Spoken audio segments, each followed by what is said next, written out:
Thank you. Terima kasih. Terima kasih Pendeta Samuel Kim, Penatua Ridwan dan semua gereja. Senang bisa kembali di sini. Selalu ini adalah keistimewaan untuk sharing firman Tuhan dengan umat Tuhan. Dan kalau saya ingat dengan benar, terakhir kali saya bicara di sini adalah hari Minggu setelah Paskah. Jadi itu adalah sama seperti tahun ini. Dan minggu lalu kan kita merayakan kemuliaan Tuhan yang telah bangkit. Saya doa Paskah itu bukan hanya setahun sekali di kalender kita, tetapi ini adalah pengalaman setiap hari dari kuasa, dari kehidupannya yang telah dibangkitkan, seperti pujian yang dinyanyikan tadi, bahwa Yesus akan memenuhi hidup kita setiap saat, karena itu adalah hidup yang telah dibangkitkan. Kuasa yang membangkitkan Yesus dari maut adalah kuasa yang sama yang bisa diperoleh oleh kita semua, dan kita bisa mengalami itu setiap hari. Setiap hari. Bukan hanya di hari kebangkitan hari Minggu. Maka ayat pembukaan kita hari pagi ini diambil dari Keluaran pasal 14, dan sebagiannya telah dibacakan. Maka judul hari ini adalah Jangan Takut, Berdiri teguh dan lihatlah keselamatan Tuhan. Ini adalah ayat yang kita udah baca berkali-kali, tetapi saya percaya ini adalah firman yang Tuhan taruh di dalam hati saya untuk kalian semua. Dalam beberapa minggu ini, saya ada pikiran ini. Kita harus berdiri teguh, kita harus berdiri tetap dan lihatlah keselamatan dari Tuhan. Keluaran 14 ayat 13. Kita baru selesai 107 murid, kita sampaikan firman, dan judulnya adalah Berdirilah tetap dan lihatlah keselamatan dari Tuhan. 1,5 bulan yang lalu, kita kirim 4 murid untuk internship, program internship buat murid-murid ke Korea. Dan murid-murid di sana bilang, WA kita bilang, temanya di sini juga sama, berdirilah tetap dan lihatlah keselamatan dari Tuhan. Dan minggu ini awal dari Chinese School Ministry, salah satu alumninya sharing firman di pagi hari, dan udah pasti sama juga Keluaran pasal 14, berdirilah tetap dan lihatlah keselamatan dari Tuhan. Jadi bagi aku ini bukan satu kebetulan. Dan saya telah berdoa mau sharing apa dengan kalian semua. Dan menurut saya ini adalah firman yang Tuhan siapkan untuk Gereja Sion. Keselamatan Tuhan itu bukan hanya hal yang kita alami satu kali, tapi ini berulang kali, terus-terusan, dari kekayaan dan kuasa dari kehidupan Yesus yang telah bangkit. Tuhan telah memberi pemeliharaan bagi kita untuk bisa hidup dengan kepenuhan, dengan kesembuhan, dan juga pembebasan dan kemakmuran di dalam Tuhan. Maka pagi ini bagian dari khotbah saya ada kesempatan untuk memiliki salah satu yang sudah graduate di sekolah kita, namanya Stephanie Chu. Dia akan sharing mengenai kuasa Tuhan dan penyembuhan Tuhan. Terima kasih semua orang. Saudara-saudari, selamat pagi. Saya Stephanie, dan saya akan mulai dengan doa dulu. Tuhan Yesus, kami mengucap syukur. Engkau adalah Allah yang baik. Engkau telah mengasihi kami tanpa berkondisi. Engkau telah mati di kayu salib untuk kami, agar rencana musuh tidak bisa menang atas kami.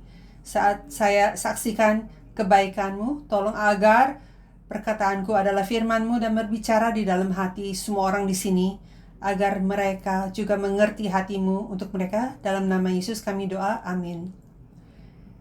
Persis sebulan yang lalu, ginekolog saya disuruh check up karena pap smear saya tidak normal hasilnya. Saya tidak memikir banyak tentang itu karena gynae saya tidak merasa itu terlalu urgent. Lalu tiba-tiba saya ditelepon dan dibilang saya harus operasi karena ada sel kanker di rahim saya.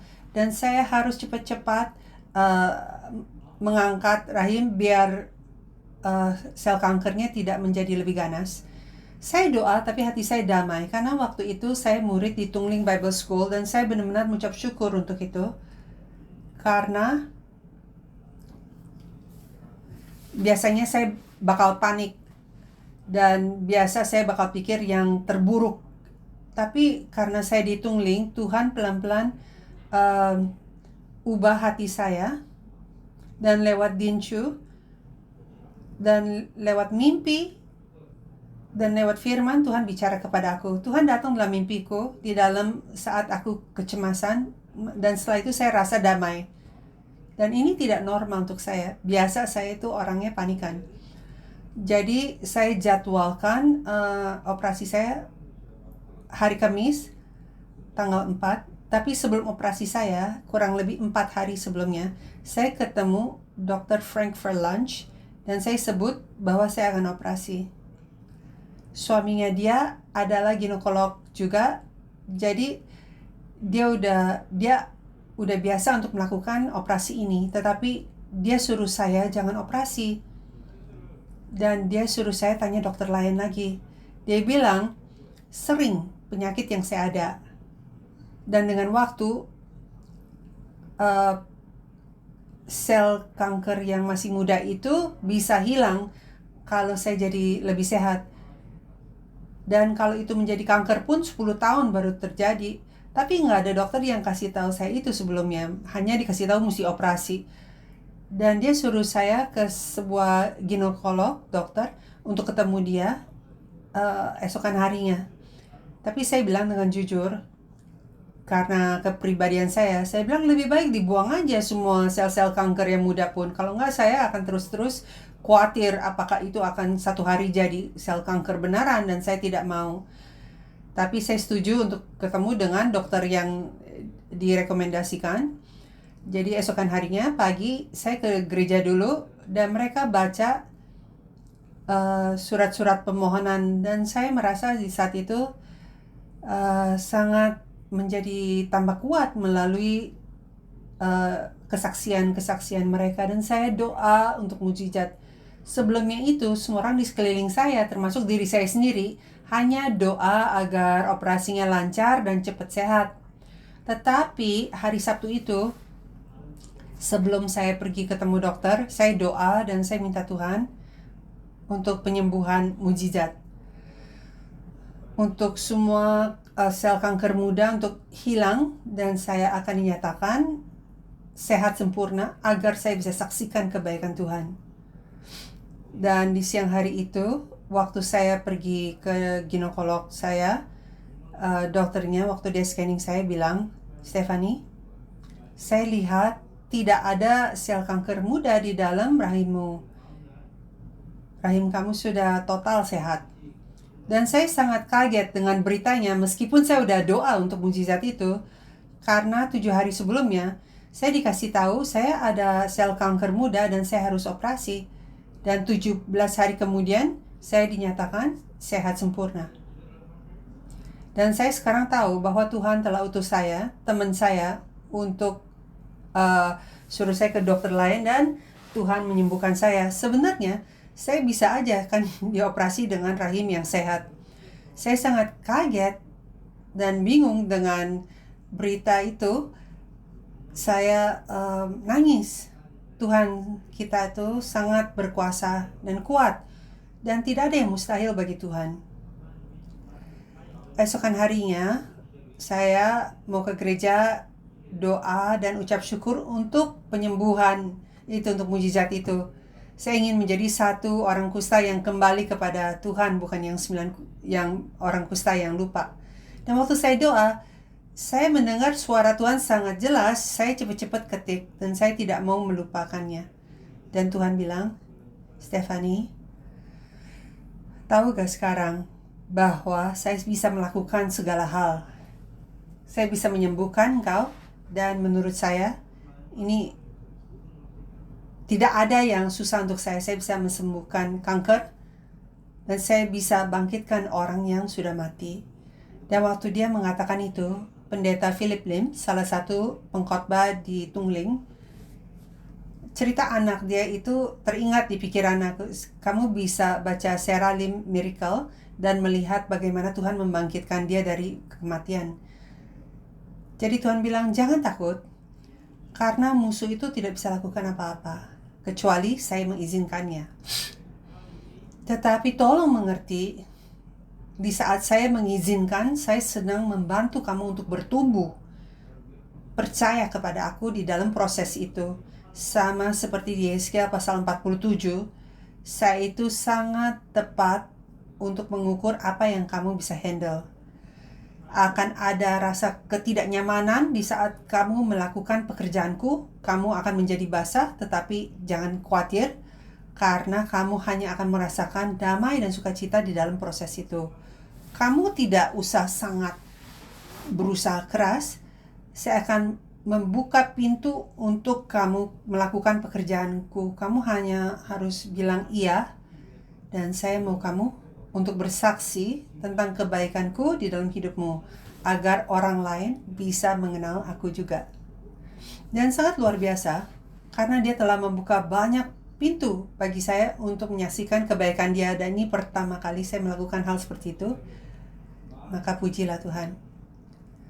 Dan saya merasa kaget dalam pesan ini, karena perjalanan hidup saya sebagai orang Kristen, hidup saya penuh dengan rasa takut. Ada seorang pendeta pernah berkata gini, jangan selalu merasa kayak panik rohani, tapi itu saya. Dan Tuhan tahu kelemahan saya, dan menunjukkan kepada saya dengan cara yang paling berkuasa, melalui penyembuhan saya, bahwa Tuhan itu daulat atas segala hal. Dan saya tidak perlu takut, karena Dia bisa melakukan segala hal. Dan saya doa, apapun yang kamu sedang alami di hidup kamu sekarang, tahu, dengan iman biji sesawi saja Tuhan bisa melakukan mukjizat luar biasa dalam hidup kita. Di dalam rasa takut kita pun, Tuhan ingin bekerja pekerjaan mukjizat dalam hidup kita. Tuhan ingin membantu kita dan menyembuhkan kita kalau kita pikir iman kita dalam Tuhan. Ingat 4 hal. Jangan takut, jangan takut, jangan pingsan, jangan lupa, jangan mengeluh yang pertama. Dan ikut Tuhan, taati Tuhan, dan diam dalam Dia, seperti Tuhan diam dalam kita, dan menghasilkan banyak buah, karena tanpa Dia kamu tidak bisa lakukan apapun. Ada salah satu pendeta di Tungling Bible School pernah bilang begini, jangan bikin masalah kamu lebih besar dari Tuhan. Belajar kasih tahu masalah kamu berapa besar Tuhan kamu. Dan itu juga sama dengan ayat pembukaan hari ini. Jangan takut, berdiri tetap, dan lihat Tuhan akan berperang untuk kamu. Kamu tinggal diam saja. Terima kasih. Terima kasih. Terima kasih Stephanie. Kamu telah melakukan tugasku. Tapi senang keluarga kamu ada di sini. Kita menyembah sama-sama. Dan kuasa yang sama yang membangkitkan Tuhan Yesus dari kematian, itu kuasa yang sama yang beroperasi dalam kehidupan Stephanie. Dan juga kuasa yang sama yang membawa anak-anak Israel melintasi Laut Merah. Dan di sana kita fokus di dalam renungan kita hari ini, karena Tuhan itu sama kemarin, hari ini, dan selamanya. Amin. Di perjalanan Keluaran, Israel ada saat keraguan mereka, kecemasan mereka, waktu mereka keluar dari Mesir. Dan di Keluaran 14, mereka tiba di situasi di mana nggak ada jalan keluar. Mereka menghadapi Laut Merah. Di satu sisi padang gurun, Laut Merah di depan mereka. Lalu musuh dari belakang sedang mengejar mereka dari belakang dengan cepat. Mereka terjepit di tengah-tengah. Dan kita sering dapat masalah jalan buntu kan, seperti kiri kanan tuh menggencet kita. Tetapi untuk Israel, Laut Merah itu melintasinya sebelum melintasi Laut Merah itu juga adalah jalan buntu.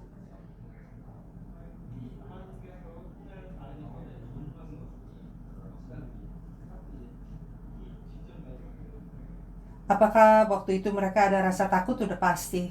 Mereka sangat gemetar. Keluaran 14 ayat 10 dikatakan seperti ini. Ketika Firaun telah dekat, orang Israel menoleh. Maka tampaklah orang Mesir bergerak menyusul mereka. Lalu sangat ketakutanlah orang Israel. Dan mereka berseru-seru kepada Tuhan. Sangat ketakutanlah. Jadi coba lihat. Mulai dengan apa yang mereka lihat. Diikuti dengan rasa takut mereka, lalu mereka berseru-seru kepada Tuhan.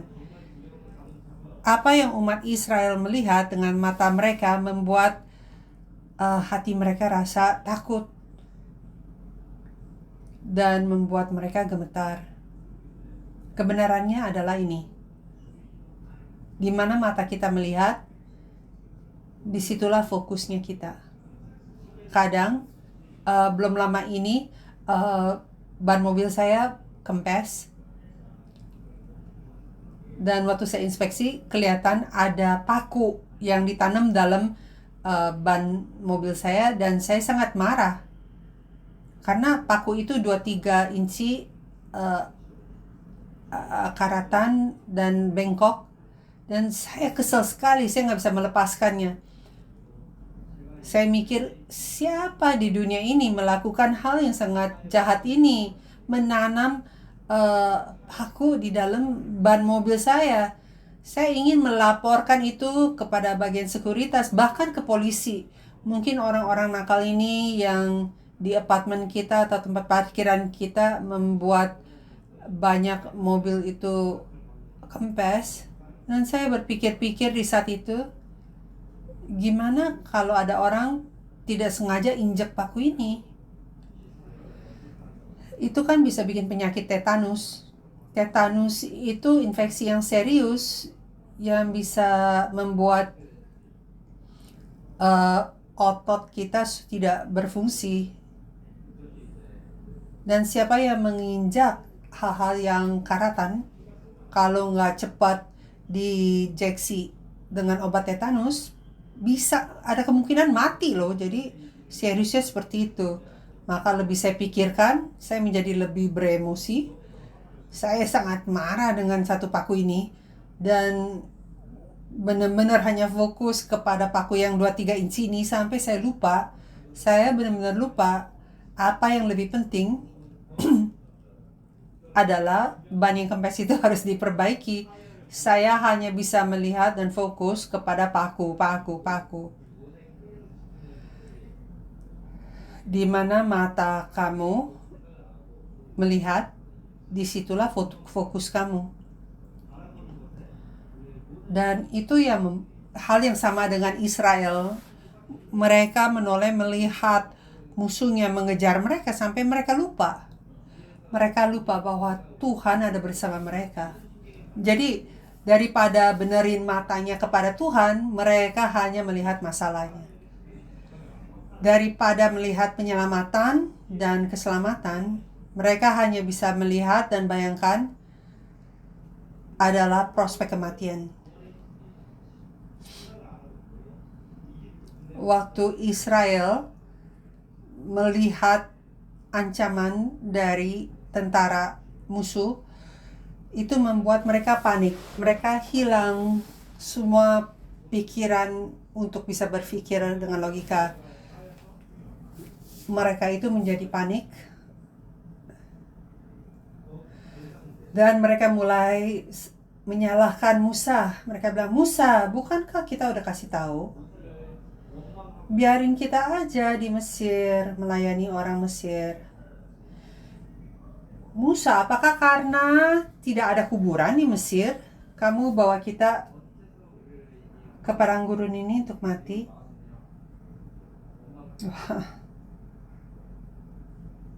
Itu adalah kata-kata yang sarkastik, kayak ngeledek, tidak membantu.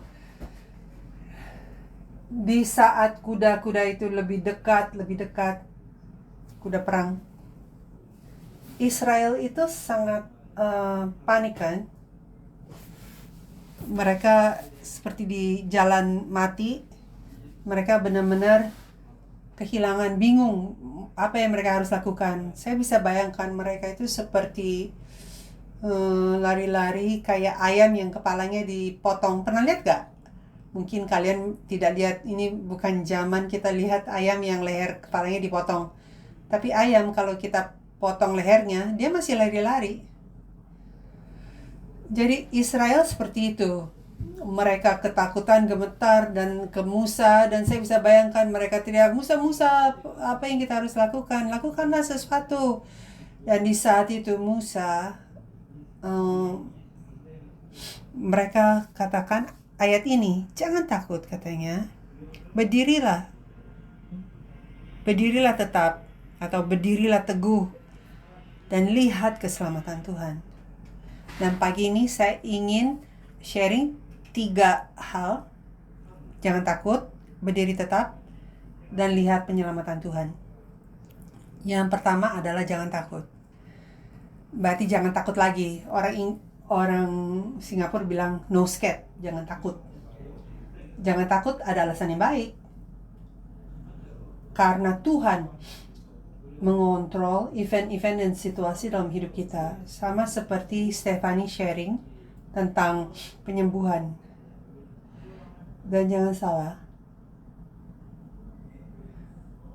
untuk mulai ceritanya mulai dengan kelihatannya seperti sebuah kesalahan kan awalnya. Waktu Musa ditanya untuk U-turn, untuk berbalik dari Etan, lalu mereka disuruh U-turn ke Pi-Hahirot di tengah-tengah Migdal dan Laut Merah. Ada peta, saya tunjukin biar kurang lebih ada gambaran mereka ada di mana. Di buletan itu mereka disuruh berbalik. Jadi kelihatannya kayak kesalahan.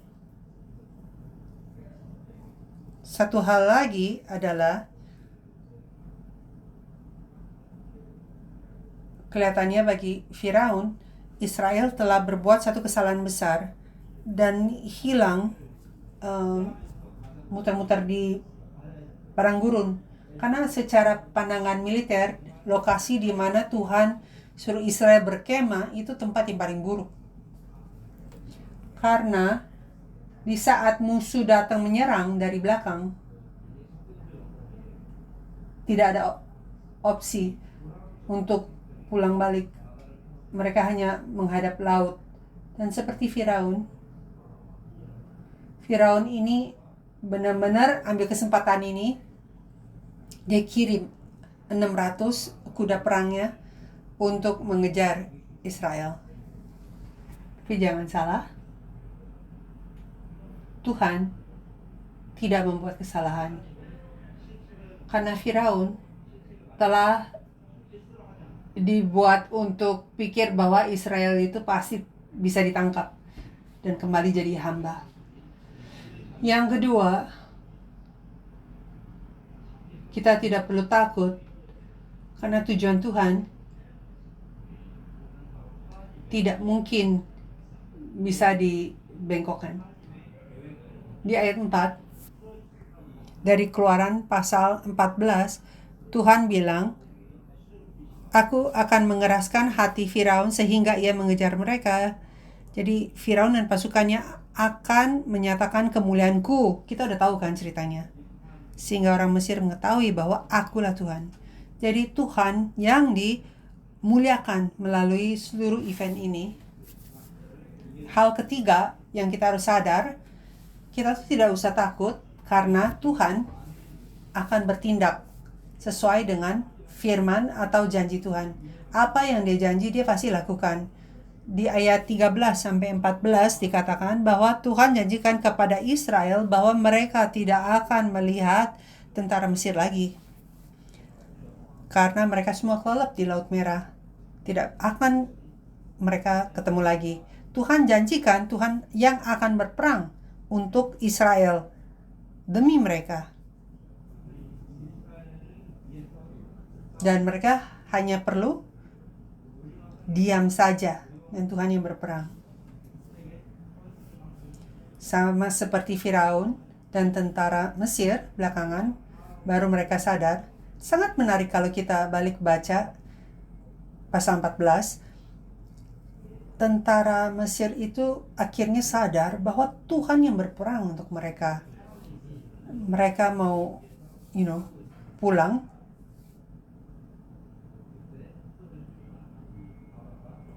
Mereka mau berbalik tapi laut tertutup dan semua tentara Mesir mati kelelep. Hidup kita pun ada banyak masalah, tantangan. Tapi seperti Stephanie bilang tadi, jangan takut. Karena Tuhan yang daulat itu yang mengontrol semuanya. Dia akan membuat peristiwa-peristiwa dalam hidup kamu, hidup aku untuk tujuan ilahi dia. Tidak ada dan tidak ada orang pun yang bisa membuat rencana Tuhan itu bengkok. Karena kalau kita jalan dalam tujuan Tuhan yang ilahi, kamu akan dilindungi. Tuhan akan siapkan untuk kamu. Mungkin dalam hidup kamu akan menghadapi situasi paling sulit, tapi Tuhan yang berperang untuk kamu. Mungkin tidak sesuai dengan jadwal atau pilihan kamu, tapi kamu bisa ambil bagian. Kamu bisa, tidak perlu cemas. Tuhan yang akan mengontrol dan Tuhan akan jalankan sesuai dengan kehendak Tuhan. Hal yang kedua adalah berdiri diam. Dan Musa bilang kepada umatnya, jangan takut dan berdiri tetap. Apa artinya berdiri tetap? Di depan ada krisis, musuh mau menyerang, menghadapi ada laporan negatif dari dokter, berdiri tetap. Berdiri tetap dalam konteks ini tidak berarti tidak aktif, hanya duduk diam atau biarin aja semuanya. Tidak. Bukan kue sera-sera, apa yang terjadi terjadilah, bukan seperti itu. Berdiri tetap dalam bahasa Ibrani adalah yatsa, yang artinya kita ambil posisi, berdiri, siap-siap, mengambil posisi yang teguh dalam iman.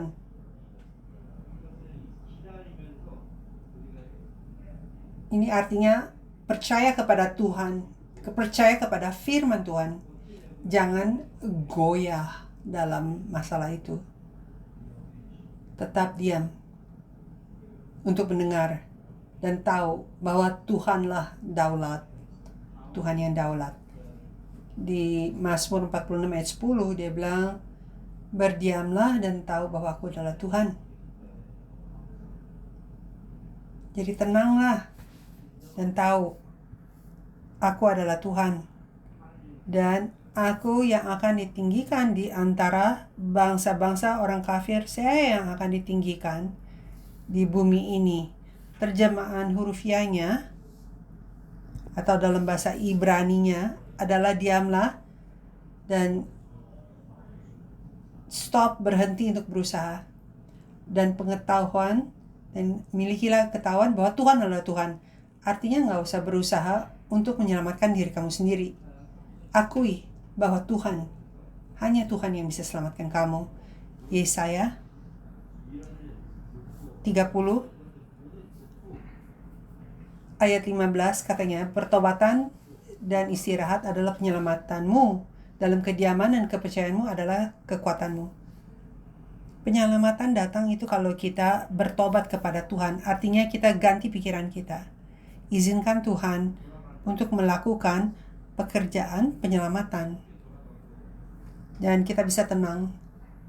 Kekuatan itu ditemukan dalam kepercayaan kita kepada Tuhan untuk melakukan pekerjaannya. Jadi kekuatan dan keselamatan. Jadi di mana kamu letakkan kepercayaan kamu, disitulah harapanmu berada. Musa itu kasih tahu kepada umat Israel untuk jangan panik. Jangan lari kayak ayam yang kepalanya baru dipotong. Tenang aja. Percaya Tuhan yang bertindak. Tuhan yang akan berperang untuk kamu. Di saat kamu hanya berdiam. Di saat kita dalam krisis, godaannya adalah untuk kita mau cepat-cepat melakukan sesuatu, konsultasi dengan si A, si B, dan bicara kepada siapa. Tapi kalau kita lagi terburu-buru, kita sibuk, kita gagal untuk dengar apa yang Tuhan ingin katakan mengenai situasi kamu.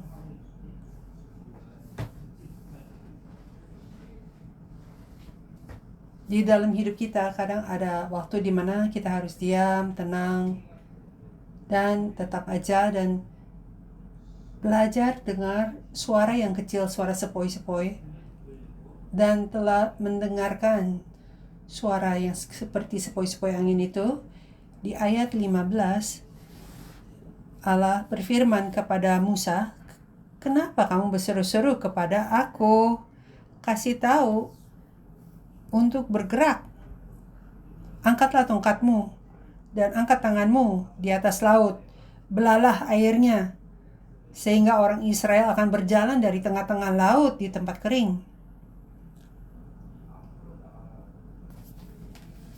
Jemaat, ingat, kadang kita harus berlutut.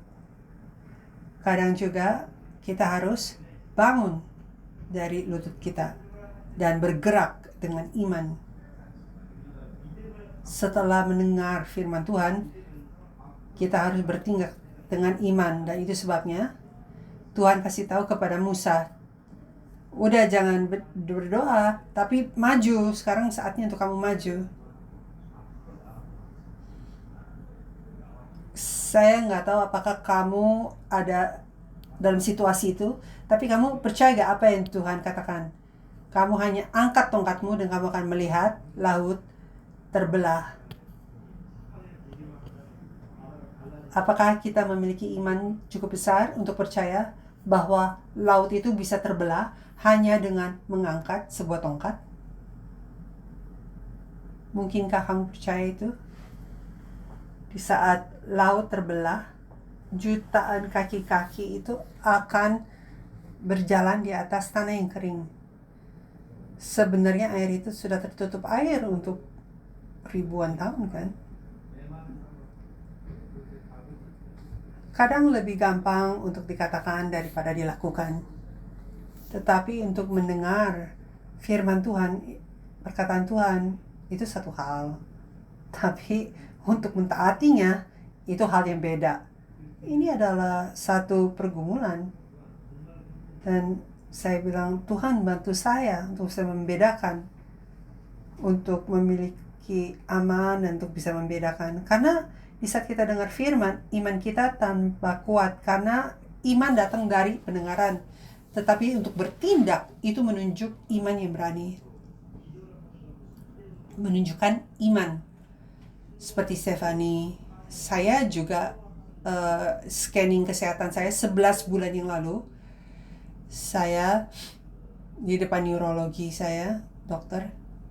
Dia lihat aku dan kasih tahu kepada saya, kamu kanker stage 2 prostat. Dan saya di sana nggak bisa ngomong apa-apa. Saya nggak tahu mau jawab apa kepada kalimat itu. Dan dia tanya, kapan kamu akan datang untuk dioperasi untuk buang prostat kamu biar tidak kena kanker yang menyebar.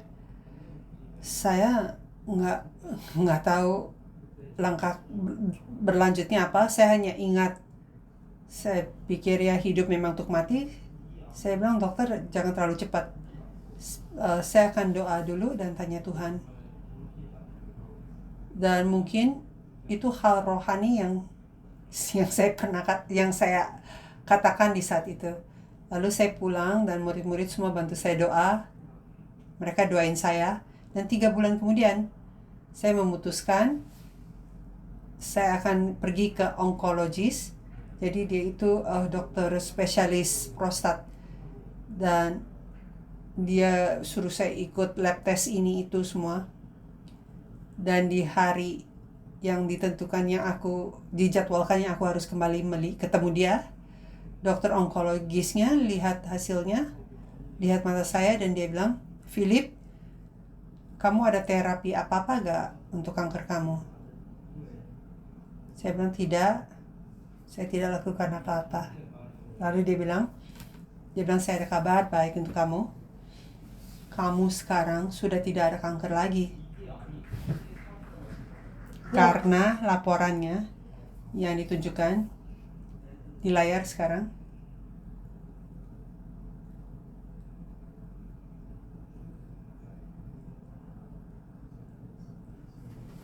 Waktu saya didiagnosis stage 2, 3,76.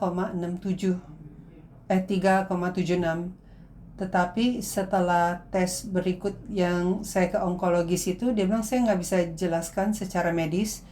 Tetapi cancer marker kamu dari 3,76 turun 0,27. Dan saya lihat 3,76 menjadi 2,7. Dia bilang tidak, 0,27.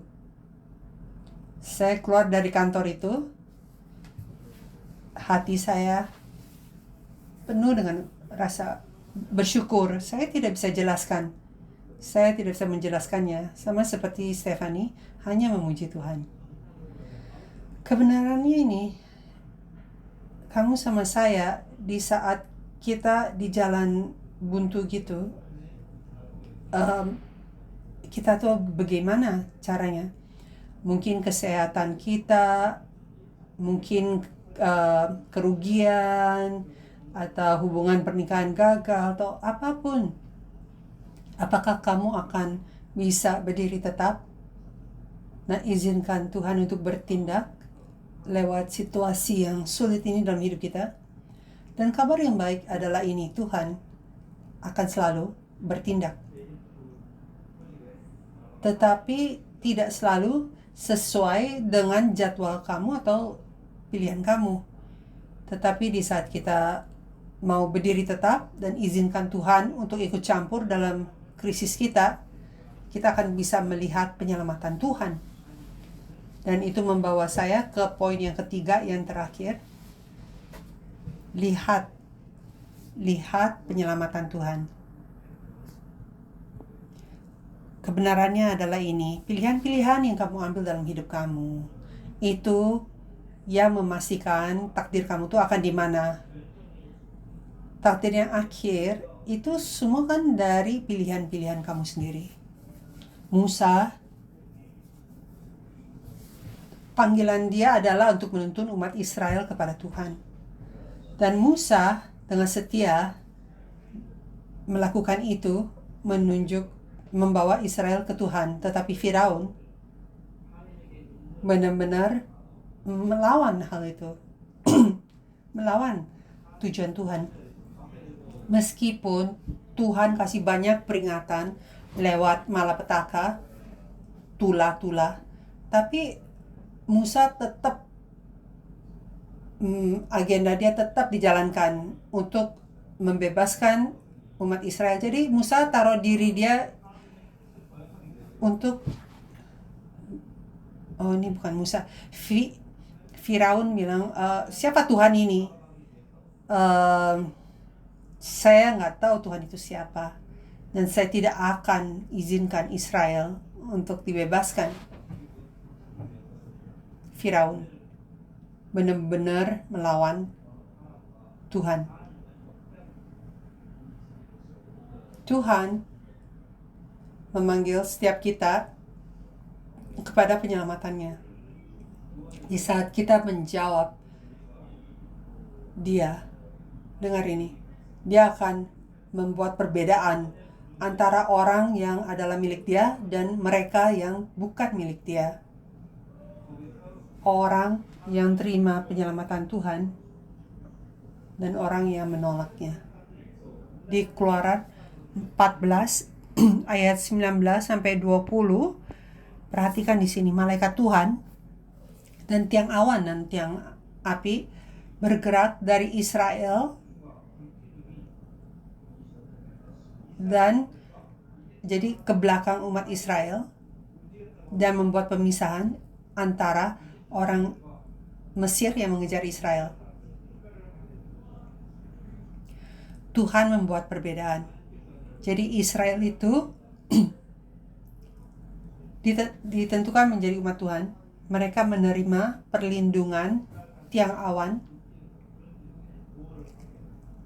dan malam tiang api untuk menjaga mereka. Dan kalau kamu baca, ada sinar terang di bagian Israel, tapi di bagian Mesir itu gelap total dan membuat mereka tidak bisa menyerang Israel. Ini sangat menarik kalau berapa kali disebut di waktu tula-tula, Tuhan membuat perbedaan. 4 kali.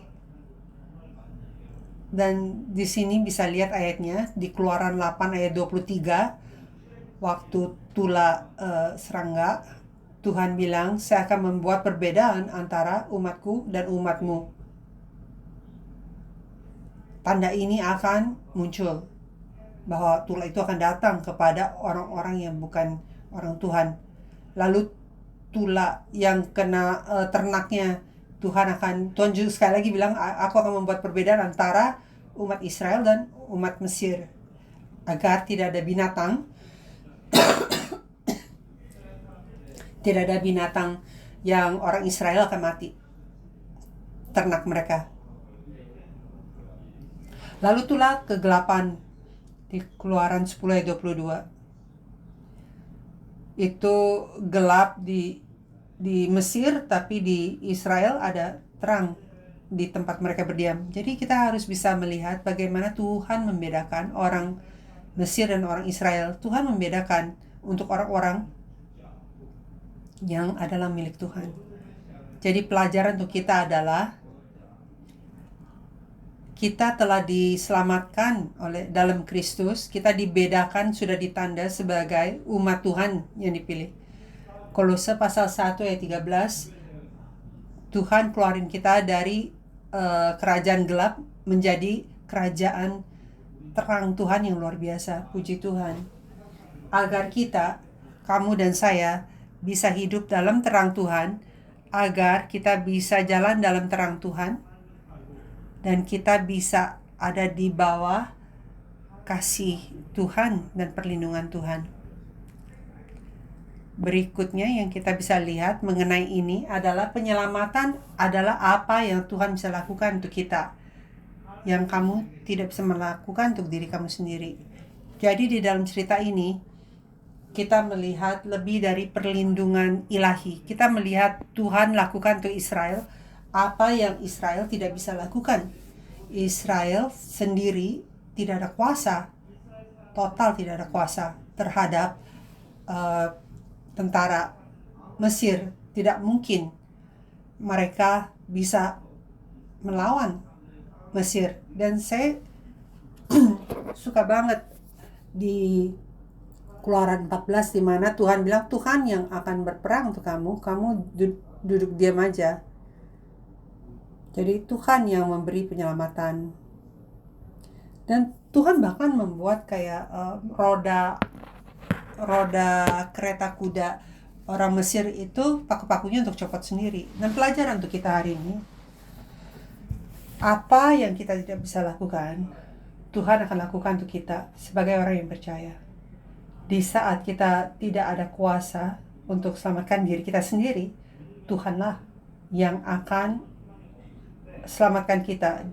Tuhan yang akan menyelamatkan orang-orang yang tidak bisa menyelamatkan diri mereka sendiri. Dan kecuali Tuhan yang berperang dan selamatkan kita, kita tidak bisa merubah situasi kita ataupun situasi rohani kita juga. Jadi apa yang Stephanie tadi sharing, apapun yang mungkin kita sedang alami, Tuhan berperang untuk kamu. Mau itu dalam hubungan atau kebutuhan keuangan atau kesulitan, Tuhan yang akan melakukan apa yang kamu tidak bisa lakukan.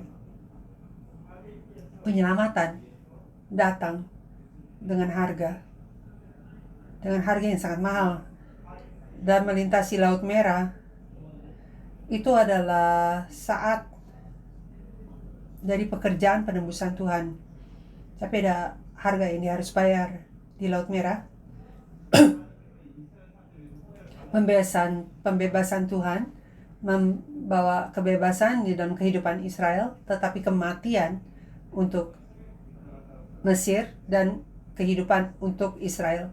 Penyelamatan kita pun datang dengan harga yang sangat mahal.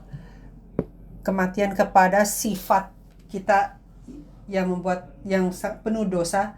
Yesus mati di kayu salib untuk memberi penyelamatan untuk kamu dan saya. Penyelamatan itu harganya tinggi sekali.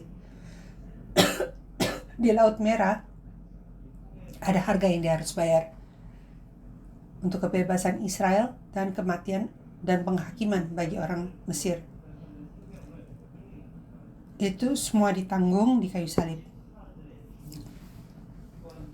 Kayu salib Yesus itu kan ada dua gambaran, penghakiman dan belas kasihan. Yesus yang memikul penghakiman itu. Jadi melintasi Laut Merah itu sebenarnya cerita mengenai Injil penyelamatan kita.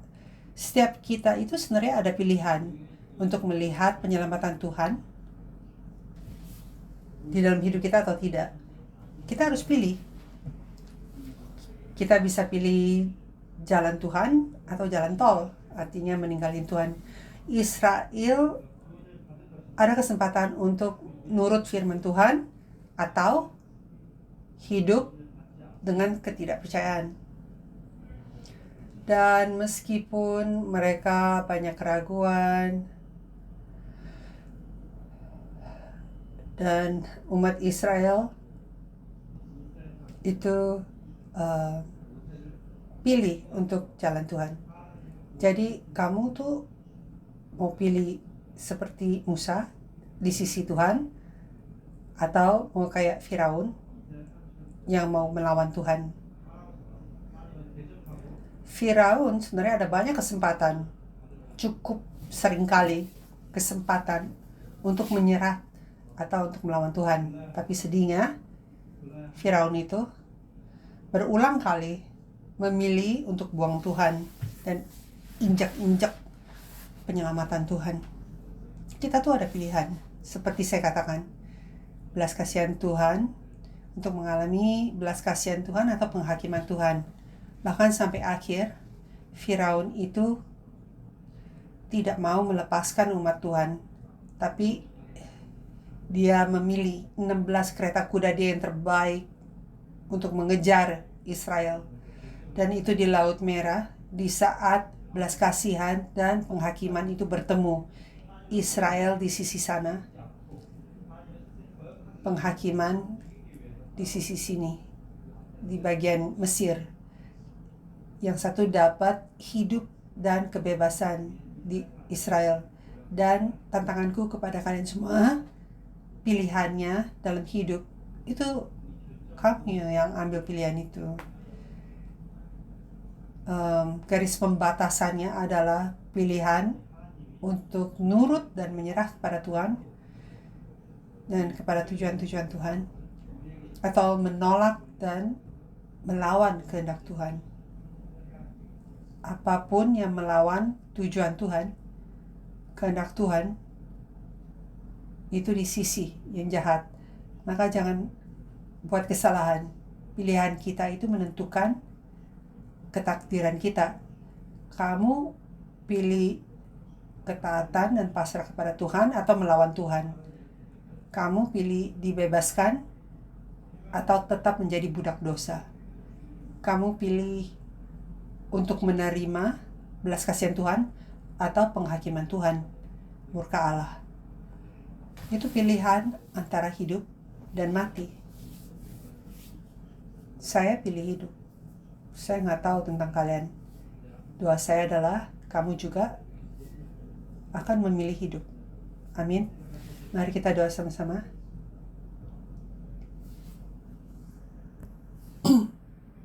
Saya akan doakan untuk kalian di pagi ini. Beberapa kalian, ada orang-orang di sini yang bilang, iya, saya ingin memilih hidup. Saya doa di dalam Kristus Yesus, kamu akan mengalami kasih Allah sebagai kasih Allah Bapa. Ini saatnya untuk memilih untuk di sisi Tuhan, sama seperti umat Israel. Dan mereka mengalami hidup. Mari kita tunduk kepala dan tutup mata. Kalau ada di sini orang yang ingin lebih mengenal hidup dalam Tuhan dan mengalami hidup dalam Tuhan, angkat tanganmu. Menunjuk bahwa kamu ingin saya doain kamu. Saya lihat tanganmu, terima kasih.